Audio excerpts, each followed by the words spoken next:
Hello and welcome to my YouTube channel Mithila blogger Gudiya Jha से recipe की पहले आवाज़ सुनिए कितनी अच्छी है, कितनी कुरकुर कर रही है। और आज मैं इसकी रेसिपी आप लोगों के साथ शेयर करने वाली हूँ जो कि बासी रोटी से बनी है। तो चलिए स्टार्ट करते हैं रेसिपी। सबसे पहले मैंने रात की रोटी ले ली, मैंने 5 पीस रोटी ली है और बस इसको मैंने तोड़ करके मिक्सर ग्राइंडर में डाल दिया और इसको भुरभुरा टाइप से जो होता है वैसे मैंने इसको ग्राइंड कर लिया। तो देखिए मैंने रोटी को ग्राइंड कर लिया, कैसे एकदम भुरभुरा सा हो गया।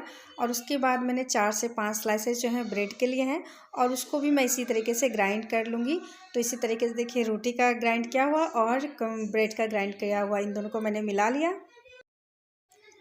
उसके बाद मैंने 2 गाजर को ग्रेट करके ले लिया और एक मीडियम साइज़ का मैंने शिमला मिर्च उसके छोटे छोटे पीस काट लिए और एक मीडियम साइज़ का मैंने प्याज लिया, उसको भी मैंने छोटे छोटे स्लाइसेस में काट लिया। देखिए बहुत बारीकी से काटना है इसको। बस इसके बाद मैंने आधा कटोरी धनिया पत्ता और 2 हरी मिर्च, आधा नींबू और एक लहसुन अदरक को मैंने कूट करके ले लिया।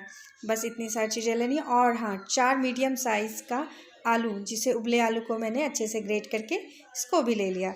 बस इन सारी चीज़ों को आप चाहें तो इसमें अपने मन से कुछ और भी हरी सब्ज़ी ऐड कर सकते हैं, जैसे बीन्स और बीट, तो वो अपने पे डिपेंड करता है। उसके बाद मैंने एक बड़ी बर्तन ली, बड़ी बर्तन में मैंने ब्रेड क्रम्स और जो रोटी के क्रम्स थे सबको डाल दिए। उसमें प्याज, गाजर, शिमला मिर्च, धनिया की पत्ती का और लहसुन अदरक का जो कुटा हुआ था वो, हरी मिर्च और नींबू, इन सारी चीज़ों को डाल दिया। और 4 पीस जो आलू को मैंने ग्रेट करके लिया था वो। उसके बाद हमें स्वाद के अनुसार नमक, आधी चम्मच जो है एक लाल मिर्च पाउडर और आधी चम्मच से थोड़ी ज़्यादा जो है मैंने धनिया पाउडर डाला है और इसमें थोड़ा सा चाट मसाला पड़ेगा।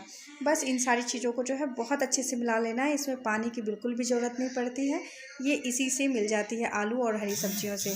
बस जब ये मिल जाए तब उसमें जो है कॉर्नफ्लावर डाल देना है, 2 से 3 चम्मच।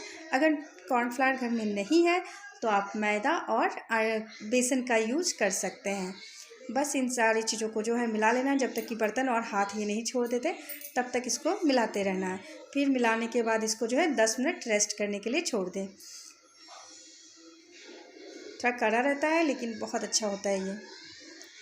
बस 10 मिनट छोड़ने के बाद मैंने हाथ धो लिया, हाथ में अच्छे से तेल अप्लाई कर लिया थोड़ा सा, और फिर मैं उस आटे को जो है दोबारा से मिला लूँगी। और अपने मन के अकॉर्डिंग, चाहे तो राउंड शेप में, चाहे तो लंबे शेप में, जैसा मन करे उस शेप का आप जो है कटलेट बना सकते हैं। तो मैंने थोड़ा लंबा लंबा बनाया है। तो देखिए मैंने कटलेट बना दिए, इस तरीके के शेप आएंगे। उसके बाद जो है मैंने एक पैन लिया, पैन में रिफाइंड ऑयल गर्म होने के लिए डाल दिया। गर्म हो चुका है तेल।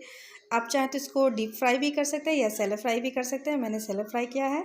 तो बस सारे कटलेट को हमें डाल देना है। जब ये थोड़ा सा पक जाए फिर इसको हमें पलट लेना है। ये पता चल जाएगा कि आपको कब पलटना है। और बस इसी तरीके से हमें जब ये दूसरी तरफ पलट हो जाए तो उस तरफ भी पलट लेना है। अलट पलट के इसको हमें ब्राउन कलर होने तक इसको अच्छे से पका लेना है। तो जब ये ब्राउन कलर के हो जाए और थोड़े से क्रंची लगने लग जाए तो बस इसको जो है आप टिश्यू पेपर पे या फिर न्यूज़पेपर पे जो है आप निकाल लीजिए।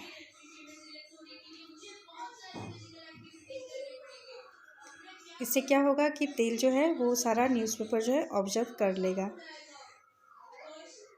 तो बस देखिए कितनी अच्छी आवाज़ आ रही है।